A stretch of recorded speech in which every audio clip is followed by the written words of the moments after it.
Yes, sir. Ready? Yes, sir. Okay. In 3, 2, 1, and. Sanibonani ninjani again. Welcome back to KZN Podcast and a segment esihleli kuyona ile nethi sit down with Sane. You know what to do. You press like, you share, you leave a comment, and yeah, as usual, you know how I roll. I bring you in abantu abahlukene kwi-industry osaziwayo, osomabhizinisi. Namhlanje, you know, I think it's a new segment. Ngihamba no Prophet. Well, ngihamba ngegyalo okholwa ke namhlanje. Sabona baba. Sanibona njani? Siyaphila, siyakwamukela lekhaya kwaBhengu. Sibonge kakhulu nasithola isineke. Yeah, sifisa nje ukuhlala naso kwazi kabanzi ukuthi ubaba umprofethi imageja ubani. Where you from? Ngisesimbuye Stenga. Oh, right here. So uzalelwe khona nje. Yeah, ngizalelwe khona ngoba amaphumulo nje ngasebenzise emuva sengizohlala eStenga ngithuise lindelana. Ngakhulela khona nje ekhaya. Oh, unelindelana eStenga, ayilindelana. Yes, khona ilindelana eStenga beside lela eThekwini. Okay, so outside church, who is umprofethi mageja? Okay, umprofethi umageja ngathi nje umuntu onenhliziyo enhle, umuntu othanda abantu nje ngaphandle kwalokho ngingasho ukuthi futhi abe businessman. Kunezinto eziningi engizenzayo ebusiness nakuma industries engikuwona abantu mhlambe abaningi abangakwazi. So umuntu osemabhizinisini. Yes, ngisemabhizinisini. Angahlangene nenkolo Cha. Enye into abantu abangayazi ngami ngisemateksini. Yeah, bathi-ke izinto abantu abaningi abangakwazi. Mawukhula ke lapha eStenga ukhulela emndenini enjani? They were traditional or bekuwumndeni okholwayo? Okay, umndeni engikhulele kuwona ugogo wami beka umuntu othanda ukusiza abantu kakhulu ngamakhambi zonke lezo zinto ephinde ethandaza. So ugogo wami washona at the age of 8 years. Mangina 8 ugogo washona. So ngase ngiyamuva ngayohlala no-aunt wami eStenga. Mangihlala no-aunt ngiqale ngahlala ngedwa. Mangihlala no-aunt wami eStenga sokuphela yes. Okay. So ama-families uyazi ukuthi mangabe kushona abantu abadala niyahlukaniselwa nabanye beyingala. Makushona ugogo wami uma wami nobaba wami baye bahlukana. Uma waseGoli original so abuyela kubo ubaba wami wahamba wayozama umsebenzi. So disappear wagcina kwi-relationship nomunye umuntu yazike ngoba ukuthi akasabuyi ukuze ekhaya. So ngaleso sikhathi ngahamba ke ngiyozama impilo eStenga ngathi ngihlala no-aunt wami kwangahlalela ngagcina ngiyi-street kid. Ngase ngi-adoptwa ifamily yakwaMkhize yayikade isontezayo. Lethwe-ke I grew up ke kwaba ukuthi ngisesontweni yonke into yami yenzeka la ngaphambi kwesonto noma mina ngangingasonti ke until ke 1999 mangabe nje isithole ezane-10 eStenga then nga-attend ke the 20 I got saved ngasindiswa ke until 2019 ke ngaqala ngabuyela ezintweni zomsamo zesintu. Umama ngaleyo nkathi usushone kuphi? Umama uhlala eGoli. Ngicabanga ukuthi umama ngize samthola ngo-2004. Nathi sesiqala sesibheka sithe masiye emakhaya la sesikade sihlala khona kushona ugogo sathola ukuthi kunencwadi yabhalwa kudala ibhalwa usisi wethu omunye omdala sewashona naye. So lo sisi wethu ke eyibhalela umfowethu omunye omdala. So sathola le ncwadi kwayiyona esisizayo ke manje ukuthi sikwazi ukuxhumana nomama ngoba umama wayesevele wabuyela eGoli nje angasabuyi kuzala. So nibangakhe uma noma benibangakhe ngizokuma umfowenu from the mother or just umfowethu from umama. Ngicabanga ukuthi umama sibayi nayo but ubaba wami sibayi 5. Okay. Yeah, sibayi 5 ubaba wami. Uma wami laba bawu4 sizala umama oyedwa okaphandle. So wena umdala kubona noma umncane noma uphakathi wesithupha. So nabo babehlakazekile njengoba nanihlakazekile nje. Yeah, sonke sesihlakazekile. Lo nomncane wayihambe naye umama ilasborn. Ubaba ke waba nendlela zokuthi agcine imtholile ke kwaba ukuthi kodwa thina asikwazi ukuya kumama. Uyabona and asikwazi ukutshela ubaba ukuthi sifuna ukuya mama ngendlela ekwakhluwane ngakhona. Uyabona. So lo usisi wami wakhuliswa u-aunt wami, ubhuti wami lo wayehlala kaMamncane. Ngaba bomncane wami.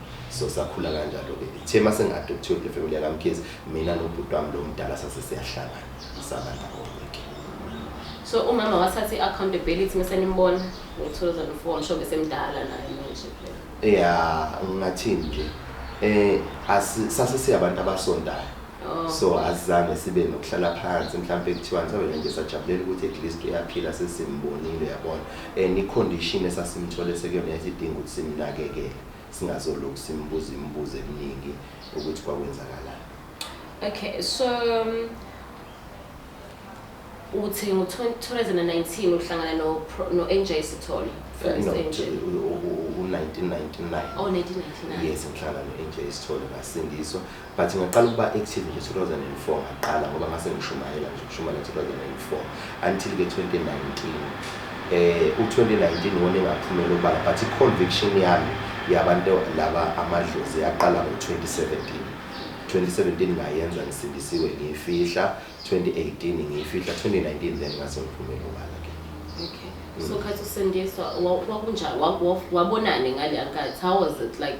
Yini liyenza ukuthi okay, I want to be saved right now? No, before sizifika nje kuleli. I was drunk.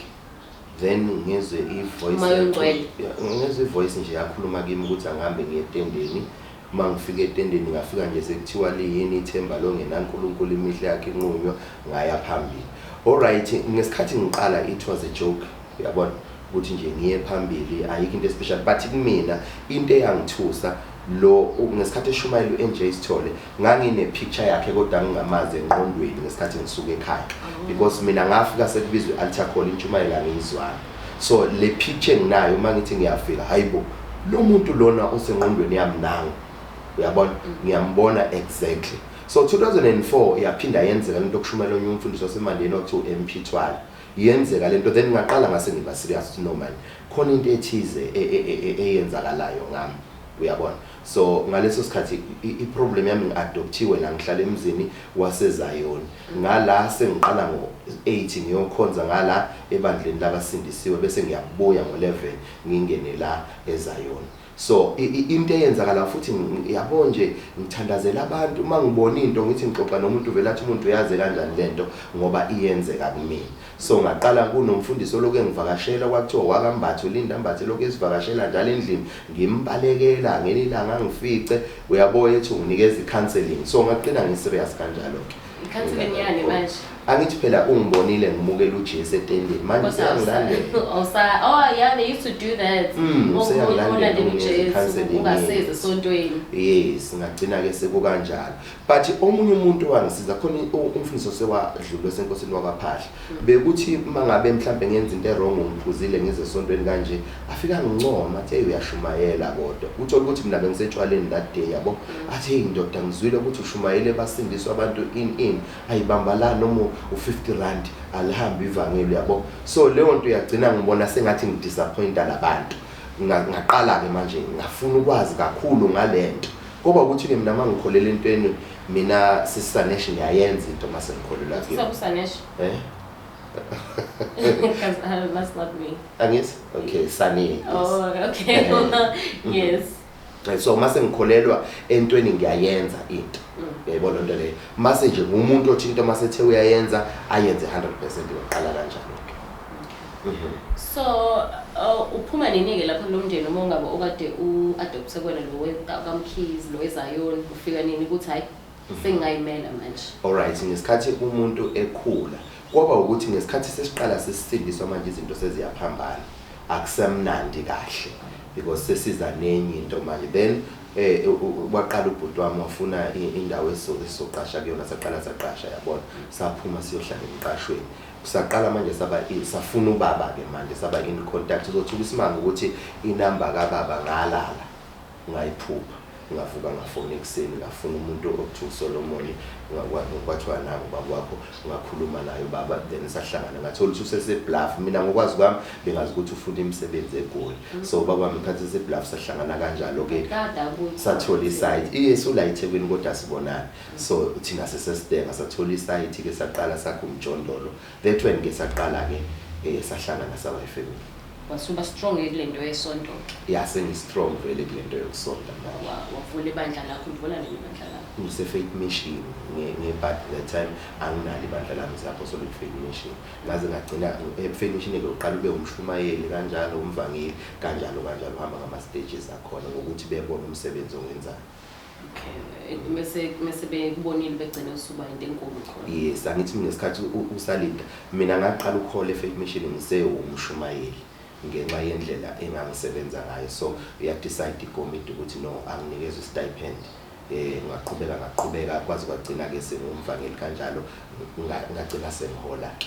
Ngaphuma ke eFaith Mission sengishada ngo-2014. Ngaphuma eFaith Mission sengishada ngoba ngangishada nomunye umuntu owayenesonto. Then saqala ngisasebenza ndawonye 2014, 15, 16, 17, 18, 19 sadivorce ke.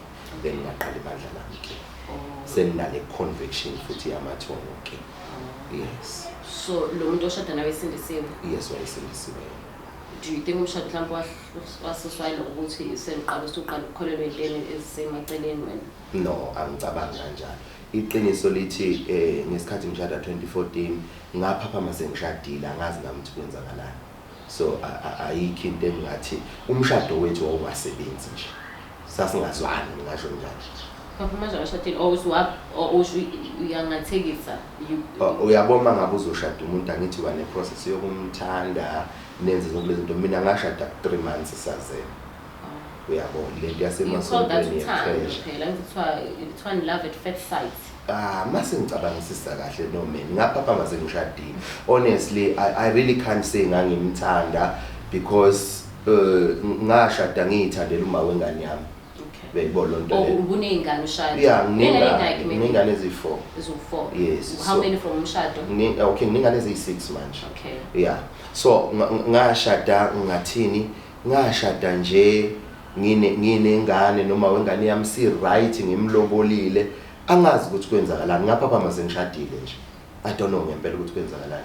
Because ngeke ngisho ukuthi lo muntu engashada naye ngangimthanda in a way noma sengishade naye ngaqhubeka nje ngaba nentombi. Because kimi nje wayengagcwele enhlizweni yami yibona into. Is it possible ukuthi ungathandana nomuntu ongathandani naye? Yazi ukuthini? Ulala naye kwenzakala kanje yabona manje ngamajida nihlohlane ukuthi hey yabo usane umthembu kanjani athi umunye ngamthola mina athi umunye I know asingabheji imali ngeke. Then you go there ufike usuyamthola usane then ngalana usane yafaka ipressure niyashada ngempela yibona into le awukho ready awuyidecideanga lento enikhumbula ngibuye eStenga ngisengiseThekwini manje ngihlala nomfoka kaMgabi la eflatini uyena orental. So masihleli la eflatini nangu lo sisi lo unamathuba angcono empilo okuphila uyibona lonto le. So uyangibiza ngizohlala naye sengithola senginaye njalo manje uyabo. At the same time uyangitshela ukuthi akulungile ukuthi sibe ndawonye ngoba asishadile. Then isolution ukuthi sishade khona sizoba ndawonye. Angazi noma ngangifuna ishelter noma ngifuna ufuna soft life. I can't say it's soft life ngoba kwakuyindawo yokuhlala kuphela kwakungenamoto kwakungenalutho zonke ezinye izinto ubenazo esenami because bengiyiphanda vele ngokwemvelo bengumuntu ophandayo but ukumthanda ayalibilayi nje. Nabathola ingane engakhi naye? No, asithola ingane. Ngesikhathi ngishade naye ngathola ingane ngaphandle. You can imagine. So you're really not in love? No. Ngamthanda. Okay. In a way angithi umuntu makwamthanda uhlala ubuye umkhumbule.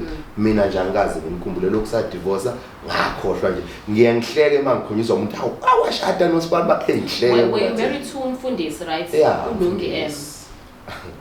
No, ingqondo yabuya I'm trying to think. Yeah. Yeah, I know. I'm busy. Oh, sorry. Yes. Yeah. Do you consider yourself as umuntu onegift? Kakhulu.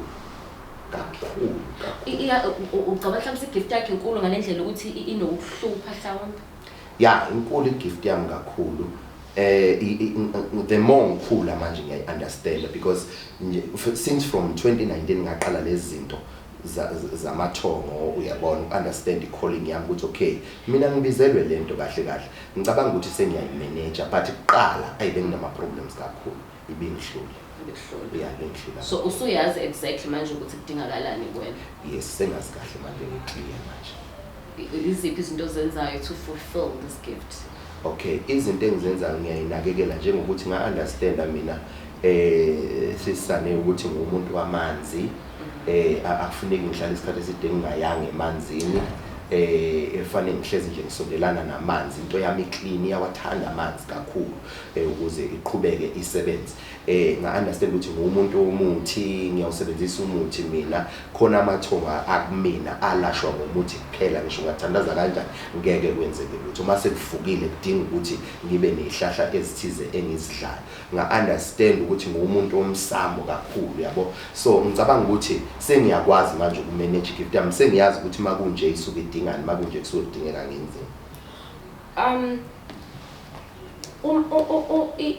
sorry, one of your popular videos, uyabathanda abafazi. Yes.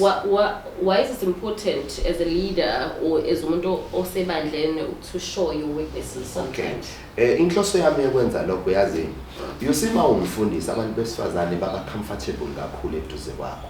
And more especially lezi ingane ezincane ziba comfortable zize ikhohle ukuthi ubaba umuntu nama weakness.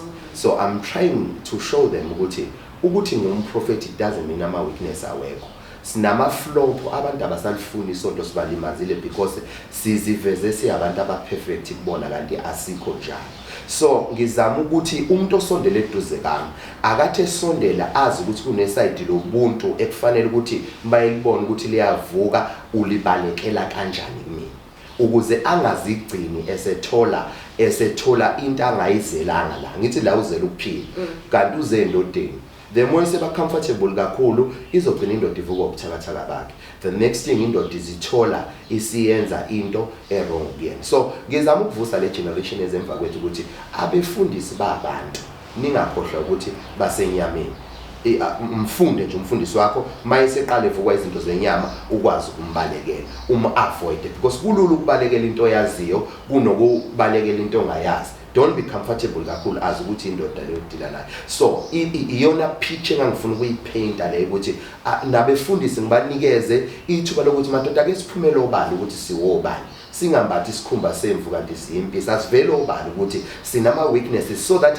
labantu mabesondela eduze kwethu bezosondela beaware ukuthi masivukwa lokuthakathaka basi avoid kanjani babalekela kanjani ukuthi bangene ogibeni lwethu njengabantu. Some of Christians, as of on your social media, back to so now when you decided it was okay, it's on like how would you describe your church? Where isonto lami isonto la umuntu abawuyena ekufanele ukuthi umuntu angakhohlwa abantu bakubo azi ukuthi Yesu uzokhonza uNkulunkulu but unekhaya. Isonto lami lishumayela ukubaleka kwekhaya ukudlula ngisho isonto because I don't think umuntu wasesontweni ngicabanga ukuthi umuntu wasekhaya so umuntu nomuntu nekhaya vela kulona nenkolelo avela kuzona akhuliswe ngazo uphethwe izona. So angikwazi ukuvela kuwe ungowakabhenu mina sengizokutshela ukuthi khohlwa wongcolosi nakalento eshuwe yimi. You know ama families wethu are divided kangaka ingenxa yama beliefs wamasonto kanti uNkulunkulu akazalidala isonto wadala ikhaya. Yingakho akekho umuntu ozalelwe esontweni wonke umuntu okhona emhlabeni uzalelwe ekhaya. So siqhakambisa amasonto sikhohle ukuthi abantu bemndeni sifake division ngenze isibonelo nje ufika la usuka unomini mawufika ekhaya umyeni wakho uthi akwenzeka ukuthi uzothi wena hayi bamageja geja uthebonzweni kwenzeka ukuthi it's wrong leyo nto ngoba umuntu akasiyena owesonto owasekhaya. So isonto lami libuyisela abantu kwimvelaphi yabo ukuthi asiphile ngokwemvelaphi hayi ngokwemthetho esizwa ngabanye abantu nesibhalelwe phansi. uNkulunkulu asim experience ngamasiko ethu asim experience ngespirit hayi ngencwadi esibhalelwa abantu esingabazi nathi naba bangakholelwa kuzona ngoba awubaboni labantu abasibhalela lezi ncwadi bese emasontweni ithini esigcwele emasontweni. Ngakuzwa ngeningi ilanga kwezinye zenkulumo zakho uthi khona eBhayibhelini kunamavesi akhuluma ngamadlozi if I'm not mistaken. Yes, what do you mean by that? Are there any? Akhona amavesi akhuluma namadlozi nangu uJesu ku Matthew 17 verse number 3 kuthiwa wayesentabeni ekhuluma noMoses noElijah. uMoses noElijah bashona kudala uJesu before abekhona kodwa uzwakala ekhuluma nabo. They had a conversation yena uJesu nama ancestors because Moses noElijah basebeshonile. uMoses wazi wahambela kwathi uyithuna lakhe laziwa uNkulunkulu kuphela sazi ke lo wayebhala ukuthi yena wayaze kanjani ukuthi uNkulunkulu kuphela wazi ithuna likaMoses. So but uthola izinto eziningi even lona iBhayibheli lilodwa lingamadlozi ngoba labantu ababhalwe eBhayibhelini akekho ophilayo bonke sebashona labantu. And then you speak of uthi uJesu mangabe shona esiphambanweni wafo ihlazo kwehlazo amakholwa ayevuma lonto. No, ukufa kaJesu masithola it was a punishment yamaRoma wonke umuntu ovukele umbuso. Asiqale la i-charge yakhe ithini? Icala yeligwetshele lithini? Lithi uyinkosi yabaJuda. Ngaleso sikhathi wayevukele umbuso wamaRoma wayibiza ngenkosi. Ngokwabo wayengayona inkosi. So isizathu sokufa kaJesu i-charge ayisho ukuthi izono zabantu. Ithi uyinkosi yabaJuda. So sesingena kanjani la isithi ufele izono zabantu. Number 2, ufu wayefele izono zabantu, why wafa nabanye abantu abawu2 baba u3 esiphambanweni? Kwangamele yini afe yedwa kuthiwa lo ufele izono zabantu. Number 3, yes, including le 2 afanayo, kusho ukuthi babefela amacala abachargewe ngawo, hayi izono zabantu. Okunye ngifuna sikubheke, uma wasifela uJesu sifelani phothini? Why are we still dying even today? Why kunemgcwabe engaka senza into esesiyenzelwe siyelani la isesiyelwe khona? Phela kuthiwa Saphinde sona kuphi khona ngoba uJesu ufe uthi wabona uAdam kwase kujeziswa thina kuyo yonke lento thina si-inherit ububi. uAdam isono sika-Adamu siphezulu kwethu kodwa isibuso sika-Abraham asikho phezulu kwethu. Yayibona lento leyo. So mina ngiyaliquestion iBhayibheli. Angifuni sithi is the word of God. Ongcono singathi it's a motivational book like any other books. Uyabona? Because kunezinto eziningi there am against it esho iBhayibheli. Bese lithi namadlozi akobulawa akhandwe ngamatshe. uNkulunkulu onjani kanti lo namadlozi udalo bani? Wena mawunengane ezimbili eyodwa bese yenza into ongayithanda ukuthi ayibulawe ikhande ngamatshe. Weza uma kwathabo best uthini? Uyakhala uthi ngifisa ngathi ingane yami ngashintsha iphinde ibuyele kubeni ingane le ngifisa ibe yiyona kasho ukuthi ayibulawe nje. Why uney'nseka zokuthi ize? Unjani lo uNkulunkulu othi fanele lo nedlozi akhandwe ngamatshe abulawe? Uyabona, uyalithola leli verse ukuthi nakhona li-address abanye abantu, alikhulumi nalabo abanamadlozi, likhuluma nalabo abangenawo ukuthi bona bobulala laba abanamadlozi. What about izinto zabo bona ezingathandeki na? Yabo. So when you transition from being umuntu osindisiwe to umprofethi lo yena manje, do you get a vision? Kwenzakalani? Ngangihlusha ugogo wami kakhulu. Kanti vele ke mina la engangikhona 2017 I was still married. Ngase ngiqalile ngisebenzisa umuthi yabona. So njalo against the mangishumayela kube khona ivoice ethi I know namanga nje abantu iqiniso. Mangithi uJesu yedwa yedwa kube khona iphimbo lithi namanga khuluma iqiniso. Angiyena uJesu yedwa, wena uyazi ukuthi ulungisa umsamo wakini, izinto zakho zilunga nje ngoba usulungisa izinto zakini. So benginama visions ngibona ugogo wami ngefasta but still lokho ibuya lento. Akhuluma into yenzeke ngakusasa, akhuluma into ngazi ngayibuza onjani lo sathane okhuluma izinto zenzeke. So ngaqala ngaba nezimoto ke sengenza lezi zinto zomsamo ke manje. Mangibane ngikhuluma ukuthi imoto engaba nayo iNP 300 ngase ngiba neMercedes C180. So bengenamoto sakhuluma ngoNkulunkulu. No benganamoto. What if bengakaqondani? No, hayi ukuthi bengakaqondani, bengi-wrong. Bengibhizi nemsamo yabanye abantu. Because uAbraham umsamo kaAbraham akona umsamo wakaLithuli lo. Umsamo wake sicabanga nje sengilapha ngithi ngithandaza ngibiza uAbraham, ubani lo emadlozi nakithi? Yabona, ngoba masingenza iDNA awunalo igazi laAbraham, yabona. So igazi elizovela labantu bakini. Njalo nje umuntu why kuvela abantu bakini nese bashona makuthatha mangabe beyohlonzwa lapha yatholakala iphisi ethile ekuthola umuntu ongazobe siyahlonzwa kuvela abantu bakubo, akuveli uAbraham, akuveli uJoshua, akuveli uJoseph. Ngizibuza umbuzo, laba abantu malento ingasona isikeshi labo Abraham bakhona, ubani odla ama royalties abo eBhayibhelini?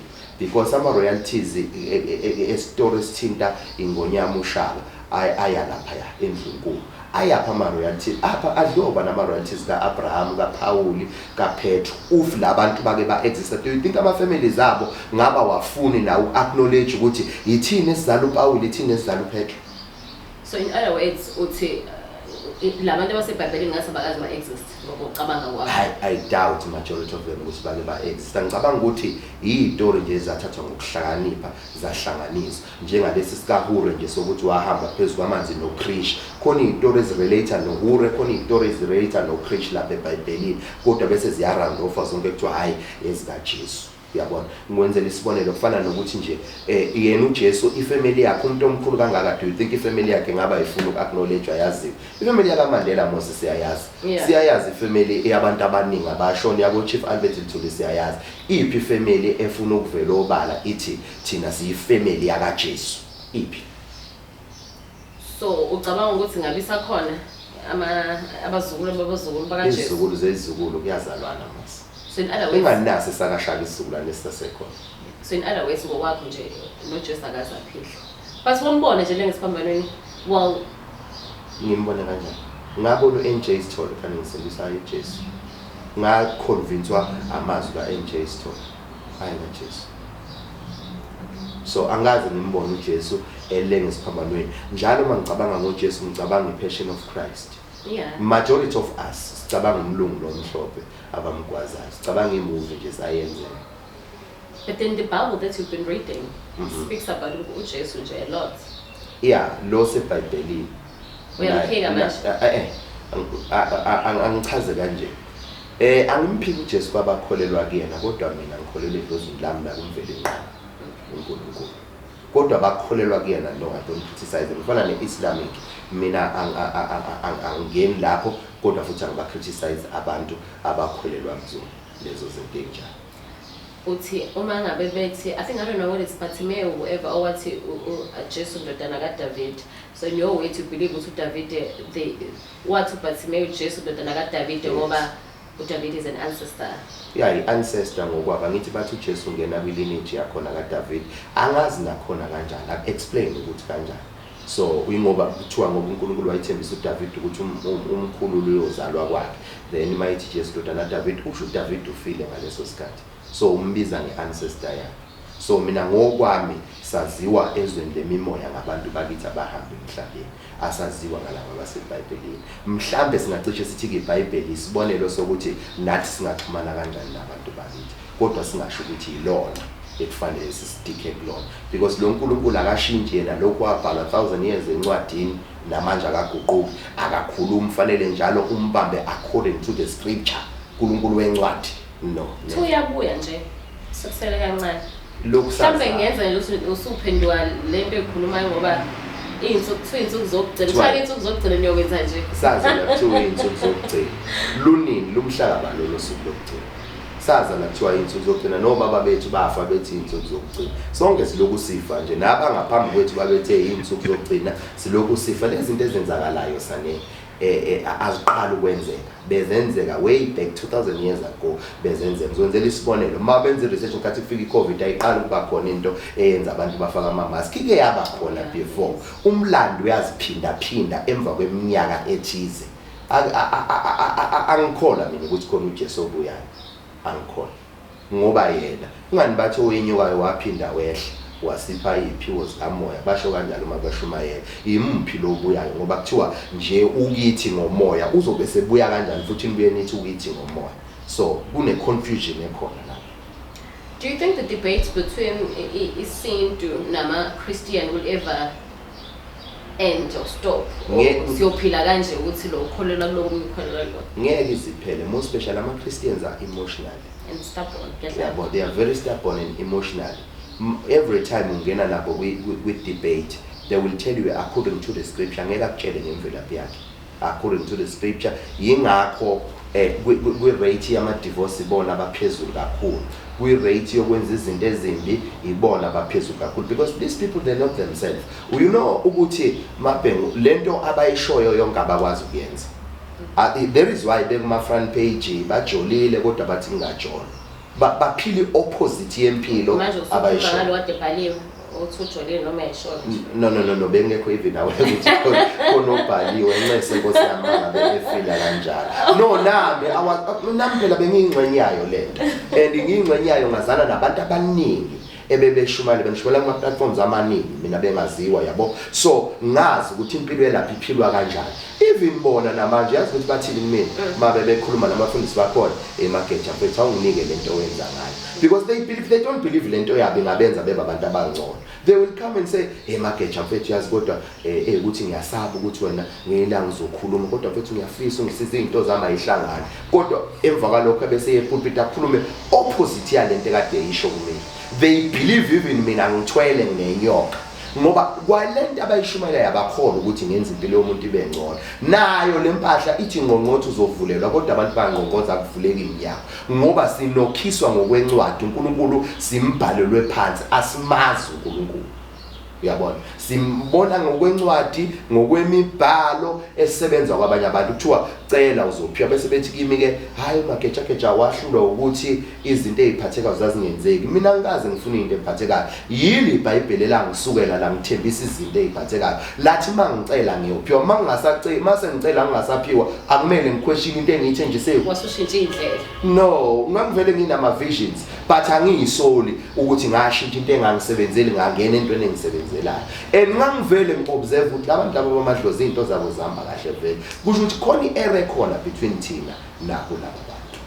So what do you advise labantu bamasonto angathuthuka amasonto abo life yabo ke ngathuthuka abayo check umsamo umuntu uphunyeleliswa idlozi lakhe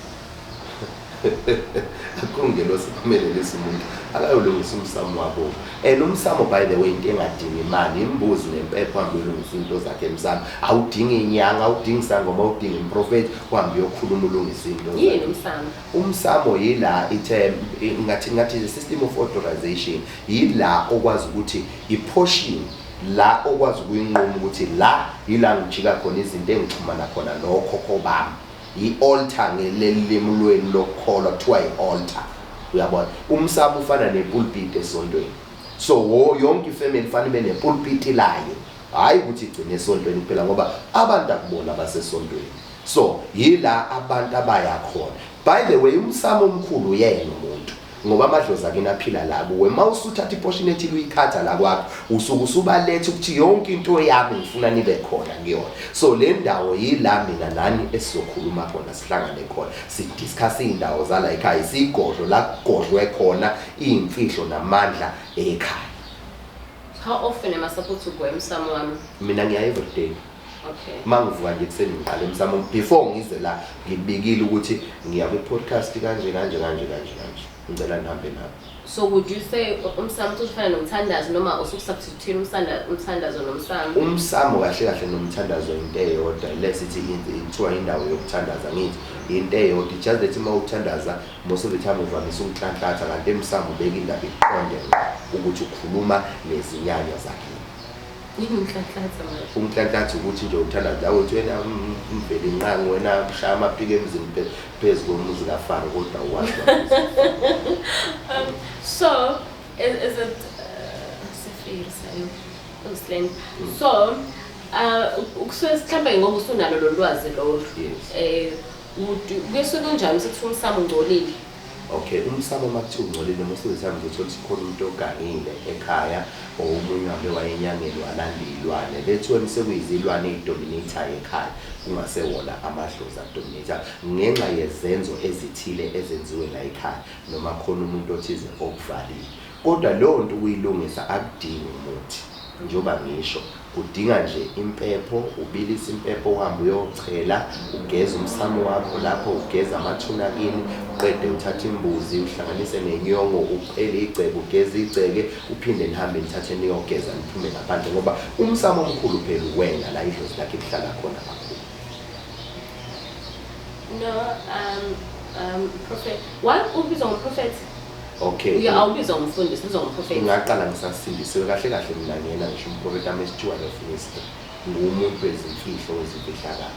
So but into eyenza abantu ba-understande kangcono ukuthi usebenza kanjani yikho ukuthi bathi umprofeti. Yingakho and ngesizulu imboni nje umuntu obonayo izinto. Sibongeza ngizohlola kuwena. Yeah, you can. Ngiyengizwa abantu abasemthethweni bethi manje ngoba usewaphuma kuthina yini esafuna ukubizwa ngomprofeti bahlanga iqalanga ngalo lento ethi umprofeti into nje imboni igama lesizulu elikhulunywa ngesingisi nje kuphela. Utheni yahlanya amakhono? Yeah, bahlanga. So you think I can come and consult? Do you take my bookings for real though? Yes, I do. Uhlolela abantu? Yes, I do. How? Since when? Oh. Well, why am I even saying since when as if I know? Yeah, ngiyabona boss, ngiyabona yes. Okay. Ngiyabona impela. All right. So guys, about what team? And guys, like you're a bit serious. You guys know because I don't know what to say.